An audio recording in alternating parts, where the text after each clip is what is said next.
Good morning everyone. Current affairs की series में 21 अगस्त पे हम पहुंच चुके हैं और द हिंदू पीआईबी के जो करंट अफेयर्स हैं उसको एमसीक्यू के थ्रू डिस्कस करने वाले हैं। आई अंडरस्टैंड लास्ट कुछ दिनों से आपको जो वीडियोस है वो आपके यूजुअल टाइम पर नहीं मिल रहे। From tomorrow you are going to get the videos on the usual time 7 AM in the morning which is the most preferred time by many of you. चलिए, this is the brief introduction about me. My name is Prince Luthra, all India rank 577 फ्रॉम UPSC CSC 2014 batch. और आज जो हम discussion करने वाले हैं उसके अंदर टॉपिक्स हमारे रहेंगे किगाली को लेकर, जीसैप 2.0 के बारे में जानेंगे, यील्ड कर्व शंकर दयाल शर्मा, महाराजा रंजीत सिंह, और फिर कुछ हम map related MCQs Ken river, Amaravati river, Sindh river को लेकर, काली सिंध रिवर को लेकर, घग्गर को लेकर डिस्कशन करने वाले हैं। चलिए, सो यहां पर आई होप आप लोगों ने जो अपना टारगेट है उसे सेट कर लिया होगा। 6 आपकी कट ऑफ रहने वाली है। कोशिश करिएगा 6 या 6 से ज्यादा को स्कोर करने की। नहीं भी हो पाएंगे तो कोई बात नहीं, क्योंकि मैंने आपको बताया कि ग्रेजुअली मार्क्स इंप्रूव होते हैं। जो इंप्रूवमेंट होती है वो धीरे धीरे आती है एंड यू विल सी कि जब आप डेली बेसिस पे, कंसिस्टेंट बेसिस पे एमसीक्यूज को प्रैक्टिस करते हैं, एंड नॉट ओनली एमसीक्यू, देखिए लाइफ में कोई भी चीज कंसिस्टेंट बेसिस पे करेंगे ना तो धीरे धीरे उसमें इंप्रूवमेंट अपने आप आनी शुरू हो जाएगी। ठीक है, तो यही चीज आपको करनी है, कंसिस्टेंट बेसिस पे इसे करना है, कंसिस्टेंट बेसिस पे तैयारी करनी है। ऐसा नहीं होना चाहिए कि 3 दिन तो आप बहुत अच्छे से पढ़ाई कर रहे हैं और फिर 4 दिन आप पढ़ाई नहीं कर रहे हैं। ठीक है, आप बैलेंस वे में तैयारी करिए, चाहे आप 5 से 6 घंटे ही क्यों ना पढ़े, लेकिन हफ्ते में 7 में से 6 दिन तो आपको रेगुलर बेसिस पे ये चीजें करनी है। चलिए, यहां पर राखी 50 का कोड जो है वो आपके पास अवेलेबल है और ये 22 अगस्त तक आपके पास रहने वाला है। फॉर फर्स्ट 100 सब्सक्राइबर्स के लिए ये एप्लीकेबल होगा, जिसमें आप डायरेक्टली 50% डिस्काउंट जो हमारी सीरीज है, चाहे वो 50 डेज की सीरीज हो, 100 डेज की सीरीज हो, 200 डेज की सीरीज हो, या फिर 2022 की जो हमारी सीरीज है वो हो, उन सब के अंदर आप इनको अप्लाई कर सकते हैं। तो for very specific series this discount is available, लेकिन ये फर्स्ट 100 सब्सक्राइबर्स के लिए ही अवेलेबल रहने वाला है। जो लोग नेक्स्ट ईयर के लिए तैयारी कर रहे हैं वो 2022 के लिए जाइएगा। जो लोग इस साल तैयारी कर रहे हैं वो 50, 100 या 200 डेज के लिए जा सकते हैं। और 200 डेज तो एक हाइब्रिड सीरीज है जो आप इस साल के लिए भी और नेक्स्ट ईयर के लिए भी ज्वाइन कर सकते हैं। चलते हैं, शुरुआत करते हैं आज के पहले क्वेश्चन के ऊपर। The first question talks about Kigali amendment. पूछा गया किगाली अमेंडमेंट को लेकर बताएं कौन सी स्टेटमेंट आपकी करेक्ट है।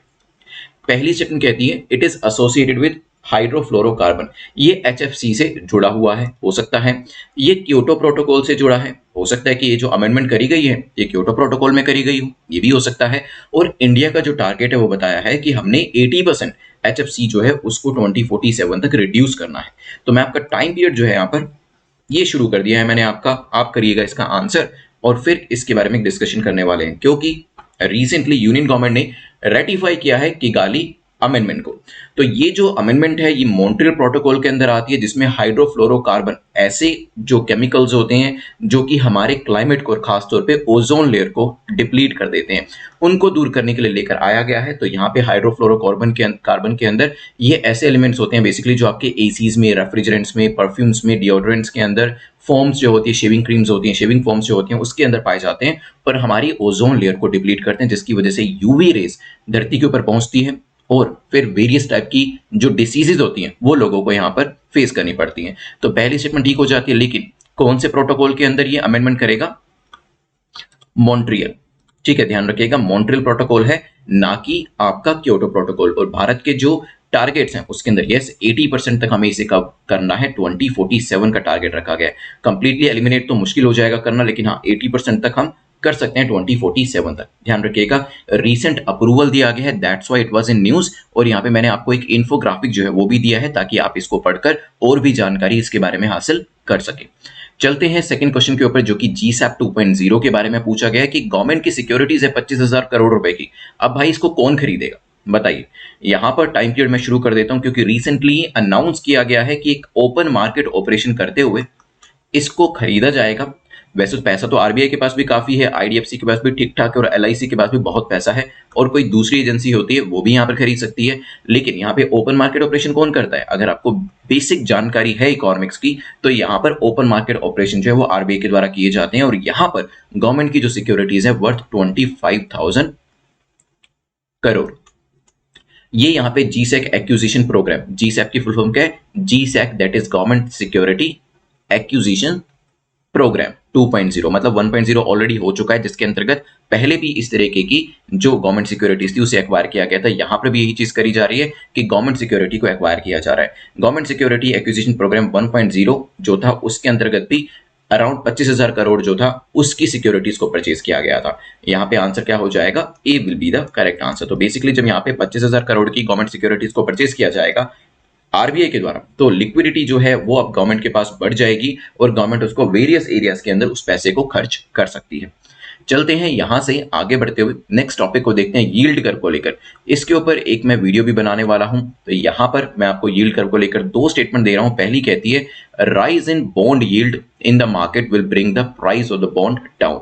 तो जितनी यील्ड ज्यादा होती है बॉन्ड के ऊपर उतना प्राइस जो है वो क्या होता है, नीचे जाता है। हो सकता है a drop in the bond yield will benefit the investor as the price of the bond will rise generating capital gains. तो दो स्टेटमेंट्स आपको यहाँ पर दी है, सोचिए इसके बारे में। फिर मैं आपको एक एक्स्ट्रा चीज इसके बारे में बताने वाला हूं, क्योंकि अभी हमने जीसैप के बारे में पढ़ा। Government security acquisition program is basically an unconditional and structured open market operation. एक लार्ज स्केल एंड साइज का ये पूरा ऑपरेशन होता है। आरबीआई ने कहा है कि जीसैप जो है ओपन मार्केट ऑपरेशन के थ्रू यहां पर परचेज किए जाएंगे। द वर्ड अनकंडीशनल यहां पर ऐड किया गया, सुनिए ध्यान से। GSAP is basically an unconditional and structured open market operation, ठीक है। Government Security Acquisition Program is basically an unconditional and structured open market operation of a larger scale and size. Unconditional का मतलब क्या है कि यहाँ पर RBI has committed upfront that it will buy government security irrespect की market के अंदर सेंटिमेंट्स कैसे, मार्केट सपोर्ट करती है इसको या नहीं करती, सरकार की सिक्योरिटीज को आरबीआई के द्वारा परचेज किया जाएगा। और अगर आप यहाँ पे बॉन्ड यील्ड और बॉन्ड प्राइस के बारे में बात करेंगे, there is an inverse relationship. ये लास्ट टाइम भी हमने डिस्कस किया था। तो पहली जो स्टेटमेंट है वो भी ठीक हो जाती है, दूसरी स्टेटमेंट भी ठीक हो जाती है। आंसर क्या हो जाएगा, C will be the correct answer. चलिए क्वेश्चन नंबर 4 को देखते हैं, जो पर्सनालिटी को लेकर है। शंकर दयाल शर्मा के बारे में पूछा है कि बताइए कौन सी स्टेटमेंट आपकी करेक्ट है। ही was the member of INC, हो सकते हैं। ही was the chief minister of Bhopal state, this is also a possibility. He was the 10th president of India. तो यहाँ पर टाइम पीरियड मैं शुरू कर देता हूँ। प्रेसिडेंट ऑफ इंडिया जो हमारे अभी हैं रामनाथ कोविंद जी, उन्होंने अपने ट्रिब्यूट्स पे करे हैं शंकर दयाल शर्मा को, क्योंकि वो पहले प्रेसिडेंट रह चुके हैं। बर्थ एनिवर्सरी अभी उनकी हमने ऑब्जर्व करी थी कुछ दिन पहले, तभी ये चीज करी गई। वो इंडियन नेशनल कांग्रेस के मेंबर भी रह चुके हैं, भोपाल स्टेट के चीफ मिनिस्टर भी रह चुके हैं, एंड 10th नहीं, यहाँ पे आंसर होगा 9th प्रेसिडेंट ऑफ इंडिया। तो A will be the correct answer, ठीक है। ध्यान रखिएगा, he was not the 10th, he was the 9th President of India. ये चीज आपको याद रखनी है। चीफ मिनिस्टर के बारे में भी बता दिया, उन्होंने ये कार्यकाल भी अपना निभाया था। शंकर दयाल शर्मा जो थे 1918 से लेकर 1999, तो काफी बड़ा सा यहाँ पे टाइम पीरियड आप देख सकते हैं। काफी लंबे समय तक ये जो है कांग्रेस के साथ जुड़े रहे थे, और 1952 से 56 जो 4 साल का टाइम पीरियड था, भोपाल स्टेट के ये चीफ मिनिस्टर भी रहे थे, ठीक है। यूनियन कैबिनेट मिनिस्टर भी 1956 से 1967 तक, ये अराउंड 11 साल का जो टाइम है, इसमें इन्होंने education ministry, law ministry, public works, industry, national resources, ये सब डिपार्टमेंट्स जो है इनको मैनेज किया है, ठीक है। आंध्र प्रदेश के गवर्नर भी रह चुके हैं, ध्यान रखिएगा। और यहाँ पर 8th वाइस प्रेसिडेंट बने थे इंडिया के अंदर, और 9th प्रेसिडेंट बने थे 1992 से लेकर 1997 तक। This was an important thing जो आपको बतानी थी। चलते हैं महाराजा रणजीत सिंह के बारे में डिस्कशन करते हैं। कहाँ के रूलर थे, बहुत ईजी क्वेश्चन है, लेकिन हाँ ईजी उन्हीं लोगों के लिए है जिन्होंने ये पढ़ रखा है। तो चीजें वहीं पे ही आसान होती है हमारे लिए अगर हमने ऑलरेडी प्रैक्टिस करी होती है, अदरवाइज नहीं होती है, और उससे सीखने के लिए भी यहाँ पर आपके पास अपॉर्चुनिटी होती है। तो अगर नहीं पता है इस क्वेश्चन का आंसर भी, तो भी कोई बात नहीं, क्योंकि अब आपको पता चल जाएगा, और ये जो चीज अभी तक डिफिकल्ट थी आपके लिए वो इजी हो जाएगी। क्योंकि यूपीएससी के अंदर हमें करना क्या है, all the things which are difficult for us. क्योंकि जब हम नई नई तैयारी शुरू करते हैं तो सारी चीजें ही डिफिकल्ट होती है। हिंदू पढ़ना भी डिफिकल्ट होता है, सुबह जल्दी उठ के पढ़ाई करना भी और रात तक पढ़ाई करना भी मुश्किल होता है, आंसर राइटिंग भी मुश्किल होता है, और रिवीजन भी मुश्किल होती है। लेकिन the more you do it the easier it will become. जितना ज्यादा आप करते रहेंगे ना, और ये चीज हमेशा ध्यान रखिएगा, जितनी चीजों से आपको डर लगता है ना, वो तो करिएगा ही। तो बेसिकली अगर आपको आंसर राइटिंग से डर लगता है तो उसे जरूर करिएगा। अगर आपको लगता है कि मुझे मॉक टेस्ट से डर लगता है तो वो जरूर करिएगा, क्योंकि जितनी ज्यादा आप चीजें जिनसे डर लगता है वो करते जाएंगे, तो वही जो चीज है डर के आगे जीत है, वो चीज आपको दिखाई देनी शुरू हो जाएगी। महाराजा रणजीत सिंह की बात करें तो yes, correct answer is C, Punjab is the correct answer. 9 foot tall bronze statue जो इनका था पाकिस्तान के अंदर, उसे यहाँ पे वेंडलाइज किया गया, जिसकी वजह से न्यूज आई, और यहाँ पर हमने इनके बारे में और भी चीजें यहाँ पे समझने की कोशिश करी। महाराजा रणजीत सिंह जो हैं ब्रिटिशर्स के टाइम पे इनकी आर्मी को सेकंड स्ट्रॉन्गेस्ट आर्मी माना जाता था ब्रिटिश के बाद। नेवी भी काफी स्ट्रॉन्ग थी और यहाँ पे एक संधि करी गई थी। There was a treaty which was conducted by Maharaja Ranjit Singh as well as the Britishers and the treaty was about कि कितनी लैंड के ऊपर महाराजा रणजीत सिंह रूल करेंगे, कितनी लैंड के ऊपर ब्रिटिशर्स रूल करेंगे। And the name of the treaty was treaty of Amritsar, जिसके हिसाब से सतलुज रिवर जो थी, सतलुज के जो वेस्टर्न रीजन था वो महाराजा रणजीत सिंह को दे दिया गया था और इनका ईस्टर्न साइड जो था वो ब्रिटिश टेरिटरी के अंदर आ गया था। ठीक है, ध्यान रखिएगा। चलते हैं यहां से आगे बढ़ते हुए नेक्स्ट टॉपिक को देखते हैं। उससे पहले आप राकी 50 कोड को जरूर यूज कर लीजिएगा और थोड़ा जल्दी यूज करिएगा सो दैट आपको टाइमली ये जो चीज है वो मिल सके। 50 डेज, 100 डेज, 2022 की सीरीज के लिए, 200 डेज की सीरीज के लिए। क्वेश्चन नंबर 6 को देखते हैं जो कि केन रिवर को लेकर है। यहां से आपके मैप के क्वेश्चन शुरू हो रहे हैं और कल भी पूरा दिन जो आपका रहेगा वो मैप रिलेटेड क्वेश्चंस को लेकर ही रहने वाला है। सो बी रेडी फॉर दैट, क्योंकि संडे जो है वो यहां पर हम मैप के लिए डेजिग्नेट करेंगे। केन रिवर को लेकर पूछा गया, बताइए कौन सी स्टेटमेंट आपकी सही है। The Ken river is one of the major rivers of Bundelkhand region, हो सकता है। River Ken is the right bank tributary of Yamuna river. Raneh falls on the Ken river and Ken घड़ियाल सेंचुरी। तो जो काने फॉल्स है, सॉरी रने फॉल्स है, ये कहां पर फॉल करता है, ये केन रिवर के ऊपर है और कहां पर है, केन घड़ियाल सेंचुरी में। यहां पे 3 स्टेटमेंट्स आपको दी हैं, आप इसका आंसर करें कि रने फॉल की जो लोकेशन बताइए क्या वो सही है। राइट बैंक, सॉरी रिवर केन जो है वो यमुना की क्या राइट बैंक ट्रिब्यूटरी है, ये भी हो सकता है। और केन रिवर क्या ये मेजर रिवर है बुंदेलखंड रीजन की। सो ministry of road transport and highway news में थी, क्योंकि उन्होंने एक नोटिफिकेशन जो है वो जारी किया था कुछ इस चीज को लेकर और वहां पर रिवर्स के बारे में भी डिस्कशन किया हुआ था। तो केन रिवर की बात करें तो Ken river is one of the major rivers of Bundelkhand region. This statement is correct. Right bank tributary Yamuna की है, ध्यान रखिएगा, गंगा की नहीं है। अभी मैप के ऊपर दिखाता हूं आपको। एंड रेनेफॉल जो है वो भी यहाँ पर लोकेट करता है। डी आपका आंसर हो जाएगा, लेकिन एक बार मैप पे देखना इसको। सो एक बार मैप के ऊपर देख लीजिए। सो यहाँ पे आपकी यमुना रिवर है, ऊपर आपको गंगा दिखाई दे रही होगी, ठीक है। ये आपकी घग्गर भी आपको दिखाई दे रही है। नीचे से देखेंगे ये केन रिवर यमुना के अंदर जुड़ रही है, बांदा के अंदर। फिर आपकी बेतवा जुड़ रही है, सिंध, चंबल, चंबल के अंदर बानास आ रही है, काली सिंध आ रही है एंड आपकी परबती आ रही है, ठीक है। This is the Bhopal region and Indore जो कि स्वच्छ सर्वेक्षण के अंदर काफी बेहतर तरीके से परफॉर्म करता है, बैक टू बैक टॉपर रहता है। चलते हैं नेक्स्ट टॉपिक के ऊपर जो कि अमरावती रिवर को लेकर पूछा गया। अमरावती रिवर किसकी ट्रिब्यूटरी है? क्या ये कृष्णा की ट्रिब्यूटरी है, कावेरी की ट्रिब्यूटरी है, नर्मदा की ट्रिब्यूटरी है या फिर नन ऑफ द अबव, इनमें से किसी की भी ट्रिब्यूटरी नहीं है। सो यहाँ पर अमरावती रिवर जो है आपकी Kaveri river, B is the correct answer, Kaveri की ट्रिब्यूटरी है। एक बार मैप के ऊपर भी मैं आपको दिखा देता हूँ, कुछ इंपॉर्टेंट चीजें जो है वो भी मैं आपको यहाँ पर दिखा देता हूँ। So Amaravati river is the longest tributary of Kaveri river, fertile district of Karur and Tirupur, Tamil Nadu के अंदर लोकेट करती है, ध्यान रखिएगा। इसके अलावा इंफॉर्मेशन में यहाँ पे दिया 282 किलोमीटर लॉन्ग अमरावती जो है ये आपकी केरला तमिलनाडु बॉर्डर के ऊपर शुरू होती हुई अन्नामलाई हिल से निकलती है। फिर कहाँ होता है, फिर ये बेसिकली आगे चलते हुए कावेरी को ज्वाइन करती है थिरुमुकडल के अंदर। अबाउट 10 किलोमीटर है ये करूर रीजन से, ये ध्यान रखिएगा, ठीक है। ये आपका करूर आपको दिखाई दे रहा है, ये आपकी कावेरी आपको दिखाई दे रही है, ठीक है। यहाँ पे मैं इसको थोड़ा सा मैग्नीफाई करके भी दिखाऊंगा। अमरावती डैम जो है वो भी अमरावती रिवर के ऊपर कंस्ट्रक्ट किया गया है, जो कि अमरावती नगर के अंदर लोकेट करता है। देन अगर बात करी जाए नंगांजी, कुंदुवनार, शानमुगा नदी, उपार, कुदुमियार, ये कुछ इसकी ट्रिब्यूटरीज हैं। मैं अभी यहाँ पे थोड़ा सा बड़ा करके आपको दिखाता हूँ। ये देखिए, दिस इज करूर, अमरावती दिखाई दे रही होगी आपको। ये जो मैंने आपको नाम बताए हैं जिसमें आपका शोनमुगा नदी आता है, देन आपका कुदिमिवार आता है, देन आपका थेनार है, पंबार है, चिनार भी आपको दिखाई दे रही होगी। अमरावती डैम के बारे में भी मैंने आपको बताया था, ठीक है। तिरुपुर रीजन के बारे में भी बताया था।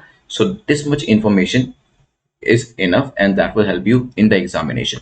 सिंध रिवर किसकी ट्रिब्यूटरी है? क्या ये गंगा की ट्रिब्यूटरी है, यमुना, ब्रह्मपुत्र, इंडस?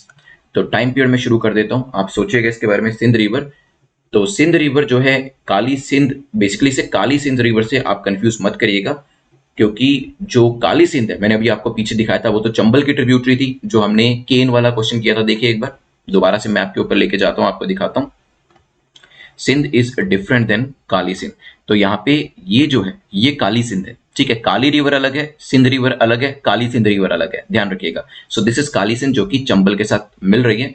अभी हम डिस्कशन जो कर रहे थे वो किसका कर रहे हैं, वो हम कर रहे हैं सिंध रिवर का। Just a second, let me come back to the question, this one, या तो सिंध रिवर जो है इसको काली सिंध के साथ कंफ्यूज मत करिएगा, जो कि चंबल की ट्रिब्यूटरी है। सिंध रिवर जो है ये आपकी किसकी ट्रिब्यूटरी है, ये आपकी यहां पर यमुना की ट्रिब्यूटरी है, बी। देखिए काली रिवर है एक, ध्यान रखिएगा, काली है एक सिंध है, ठीक है, एक काली सिंध है, ठीक है, एक सिंध भी है।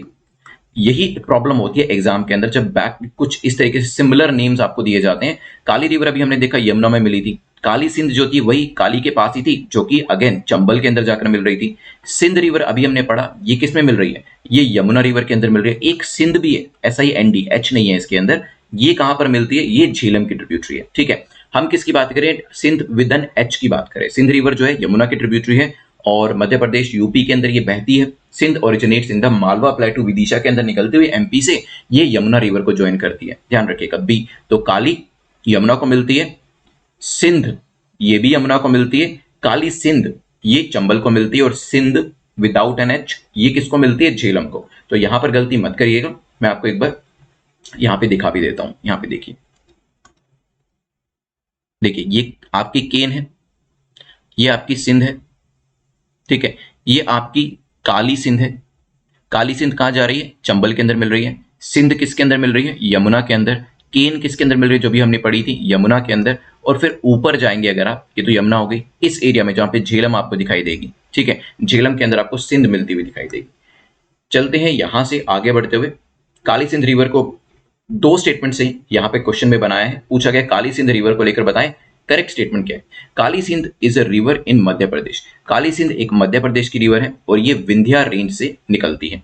अब मैंने ये क्वेश्चन इसलिए बनाया क्योंकि पीछे एक्सप्लेनेशन में मैंने ये दोनों चीजें आपको एक्सप्लेन करी है। लेट्स सी आप किस चीज को करेक्ट मार्क करते हैं, किस चीज को एलिमिनेट करते हैं, क्योंकि पूरी इंफॉर्मेशन मैंने इसमें आपको दी है। लेट्स सी कि आप इसे फिगर आउट कर पाते हैं या नहीं कर पाते। काली सिंध बेसिकली एक रिवर है जो कि मध्य प्रदेश से निकलती है, मैंने आपको बताया था विदिशा से, और फिर वो यूपी के अंदर जाती है। Kali Sindh is a river in Madhya Pradesh and Rajasthan in northern India, एक ट्रिब्यूटरी है चंबल वाली। ओके, सो यहाँ पे ध्यान रखिएगा, दिस इज नॉट सिंध, ये काली सिंध है डबल वाली, ठीक है। कहां पे जाएगी, आपके चंबल रीजन से, मध्य प्रदेश से राजस्थान में, और जो आपकी चंबल रिवर है वो चंबल रीजन से भी होते हुए और चंबल रिवर से होते हुए इवेंचुअली गंगा बेसिन के अंदर मिल जाती है। काली सिंध जो है विंध्या रेंज से निकलती है नियर द बागली, कहां से, बागली रीजन से निकलती है। Kali Sindh river drains a major portion Malwa region के अंदर, इसका जो आसपास का कैचमेंट एरिया रहता है वो आपको देखने को मिलेगा, और मध्य प्रदेश के अंदर इसका लार्जली आपको एरिया जो देखने को मिलता है, ठीक है। काली सिंध डैम जो है it's a major dam across the river, जो कि आपको राजस्थान के झारवाड़ डिस्ट्रिक्ट के अंदर भी देखने को मिल सकता है। क्या यहाँ पर राइज कहां से करती है, आपकी विंध्या रेंज से, बताएं सही है या गलत है। यस, देखिए बिल्कुल ठीक है, यहाँ पर कंफ्यूज मत होइए, काली सिंध और सिंध अलग अलग है। काली सिंध जो है ये विंध्या रेंज से निकलती है नियर द बागली, मध्य प्रदेश से, ठीक है। चलिए सेकंड स्टेटमेंट आपकी करेक्ट हो जाती है, Kali Sindh is a river in Madhya Pradesh, बिल्कुल ठीक है। दोनों स्टेटमेंट ठीक होने की वजह से आंसर क्या हो जाएगा, C will be the correct answer. This is the extra information जो मैंने आपको ऑलरेडी बता दी है। सो काली सिंध रिवर चंबल राजस्थान, और ऊपर आपको यूपी और नीचे एमपी भी आपको दिखाई दे रहा है। खैर लास्ट क्वेश्चन पे चलते हैं जो घग्गर के बारे में है। कहा गया कि घग्गर को करनाली भी कहा जाता है, हो सकता है ये पेरिनियल रिवर है, ये भी हो सकता है। It is the largest tributary of Ganga by length, length के हिसाब से ये सबसे लंबी ट्रिब्यूटरी है गंगा की। टाइम पीरियड में शुरू कर देता हूं, 10 सेकंड में आंसर करने की कोशिश करें, फिर करते हैं एक डिस्कशन इसको लेकर। चलिए, सो घग्गर जो है, यस इसको करनाली रिवर भी कहा जाता है, तो पहली स्टेटमेंट आपकी ठीक हो जाती है। Ghaggar is also called Karnali, it's a perennial transboundary river that is originated in a particular glacier Tibetan plateau के अंदर, ठीक है, जिसका नाम है मैपचा चुंगो ग्लेशियर टिबेटन प्लेटू में, जो कि लेक मानसरोवर के पास लोकेट करता है। अब क्योंकि इसका जो सोर्स है वो आपका क्या ग्लेशियर है, तो ये अपने आप ही पेरिनियल रिवर हो जाएगी, क्योंकि जिन रिवर का सोर्स रेनफॉल होता है वो रेन होगी तो वो बहेगी, अदरवाइज वो सूख जाएगी। लेकिन पेरिनियल रिवर वो होती हैं जो राउंड द ईयर फ्लो करती रहती है, मींस इनका सोर्स ऐसा है जो कि कभी खत्म नहीं होता है। तो इनका सोर्स क्या है, इनका सोर्स है ग्लेशियर। क्या ये लार्जेस्ट ट्रिब्यूटरी है ऑफ द गंगा, देखिए लार्जेस्ट तो है, लेकिन वॉल्यूम के मामले में बात करी जाए तो लार्जेस्ट है, लेकिन लेंथ के मामले में बात करी जाए तो लार्जेस्ट नहीं है। आंसर क्या हो जाएगा, A will be the correct answer, ठीक है। चलिए ध्यान रखिएगा इसके बारे में, एक्स्ट्रा इन्फॉर्मेशन मैंने आपको यहाँ पर दे दी है और मैप के ऊपर भी मैंने आपको यहाँ पर दिखा दिया है, ठीक है। चलते हैं यहां से आगे बढ़ते हुए मैं आपको रिवीजन करा देता हूं। Please do like and share the video. 2 minute के अंदर मैं आपको रिवाइज करा देता हूँ, बिकॉज आप जानते हैं कि 30% मोर मटेरियल रिटेंशन के लिए, तो ये सिर्फ यहाँ पे ही 2 मिनट आपको इन्वेस्ट नहीं करने हैं, अदरवाइज भी चीजें ज्यादा नहीं पढ़ने की बजाय आपको जो ऑलरेडी पढ़ा हुआ है उसके ऊपर पहले कंसोलिडेशन करना चाहिए, उसको आपको बैंक करना चाहिए, उस चीज को अच्छे से रिवाइज करना चाहिए, तो ही आप एक्स्ट्रा टाइम जो है वो दूसरी चीजों को दीजिएगा। तो मैं यहाँ पे 2 मिनट में रिवाइज कराऊंगा आपको, और मेक श्योर कि आप जो चीजें मैं आपसे पूछ रहा हूँ उसका तो आंसर करें ही करें, अदरवाइज भी जो चीजें आपको दिखाई दे रही है उसका आंसर करते जाइएगा। कि गाली अमेंडमेंट किसके अंदर अमेंडमेंट कर रहे हैं, प्रोटोकॉल का नाम मुझे बताइएगा। हाइड्रोफ्लोरोकार्बन को लेकर है, इंडिया का टारगेट है 2047 तक 80% हम इसमें से रिड्यूस करने वाले हैं। सो करेक्ट आंसर हमारा यहाँ पे था मॉन्ट्रियल प्रोटोकॉल, ना कि क्योटो प्रोटोकॉल। फिर हमने जीसैप के बारे में डिस्कशन किया, कौन खरीदेगा 25,000 करोड़ की सिक्योरिटीज, पहले भी खरीदी गई है 1.0 के अंदर। So the name is RBI, RBI के द्वारा ये जो फीट है वो किया जाएगा। यील्ड कर्व में रिलेशनशिप डायरेक्ट था या इनवर्स था, जल्दी से बताएं। Yes, the relationship was inverse. फिर हमारा डिस्कशन जो है वो शंकर दयाल शर्मा जी को लेकर हुआ था, क्या वो प्रेसिडेंट रह चुके हैं इंडिया के, यस और नो। यहाँ पे इंडियन नेशनल कांग्रेस के काफी लंबे समय तक मेंबर रहे, चीफ मिनिस्टर भी रह चुके हैं, वाइस प्रेसिडेंट भी रह चुके हैं, और 1992 से 1997 तक वो यहाँ पे प्रेसिडेंट भी रह चुके हैं। महाराजा रणजीत सिंह कहाँ पर रूल करते थे, ट्रेडियो अमृतसर जो थी ब्रिटिशर्स के साथ साइन करी थी, और ये रह चुके हैं, रीजन कौन सा था, पंजाब, जहाँ के रूलर थे। ठीक है, फिर हमारा डिस्कशन हुआ, आप राकी 50 कोड को यूज कर लीजिएगा, क्वेश्चन नंबर 6 के बारे में, जहां पे मैंने आपको रिवर्स के बारे में बताया। केन रिवर जो है किसकी ट्रिब्यूटरी है, जल्दी से बताएं। यहाँ पे हमने डिस्कशन किया था, river Ken is the right bank tributary, किसकी है, नाम बताइएगा। Ken river one of the major river of Bundelkhand region. Raneh falls जो है वो केन रिवर पे ही है, और यमुना की ट्रिब्यूटरी ये हमने मैप के ऊपर भी देखा था। अमरावती रिवर किसकी ट्रिब्यूटरी है, ये हमने जानने की कोशिश करी थी, तो अमरावती के बारे में डिस्कशन किया कि कावेरी की ट्रिब्यूटरी है। कुछ डैम के बारे में भी देखा था, सिंध, काली सिंध, इनके बारे में डिफरेंशिएशन देखा। सिंध रिवर जो है यमुना में जाकर मिलती है, और हमने यहाँ पे काली सिंध की जो लोकेशन थी उसके बारे में भी देखा। काली सिंध जो है ये कहाँ से राइज करती है, जगह का नाम, राज्य का नाम बताइएगा। विंध्या रेंजेस के बारे में मैंने आपको बताया था, और इवेंचुअली कहाँ पे जाके मिलती है वो भी मैंने आपसे शेयर किया था। लास्ट क्वेश्चन में घग्गर के बारे में पूछा था, घग्गर किसकी ट्रिब्यूटरी है, परीनियल रिवर है, कहाँ से निकलती है, तिब्बतन प्लाटू से निकलती है, लेक मानसरोवर से, ध्यान रखिएगा। एंड लार्जेस्ट ट्रिब्यूटरी है गंगा की बाय वॉल्यूम। चलिए, सो यहाँ पर प्रीलिम्स का क्वेश्चन आपको आंसर करना है नीचे कमेंट सेक्शन के अंदर। Maharaja Ranjit Singh was ruling west of, एक रिवर का नाम मैंने आपको बताया था, उसकी वेस्टर्न डायरेक्शन के अंदर महाराजा रणजीत सिंह रूल किया करते थे, ईस्टर्न डायरेक्शन में अंग्रेज रूल किया करते थे। उस रिवर का नाम मुझे जरूर बताइएगा। और यहाँ पर मेंस और इंटरव्यू के जो टेलीग्राम ग्रुप है उसको आप ज्वाइन कर सकते हैं। इस पूरी जो हमारा वीडियो है इसकी पीडीएफ का लिंक जो है वो आपको नीचे टेलीग्राम का ग्रुप दिया है वहां पर मिल जाएगा। Please do right your marks in the comment section, क्योंकि आने वाले टाइम में आप देखेंगे कि आपके मार्क्स इंप्रूव हो रहे हैं, तो एक रिकॉर्ड रखना काफी जरूरी है। जो आपने 0 ही क्यों ना स्कोर किया हो उसे नीचे जरूर लिख दीजिएगा। चलिए, thanks for watching this video, have a nice day, take care, good bye.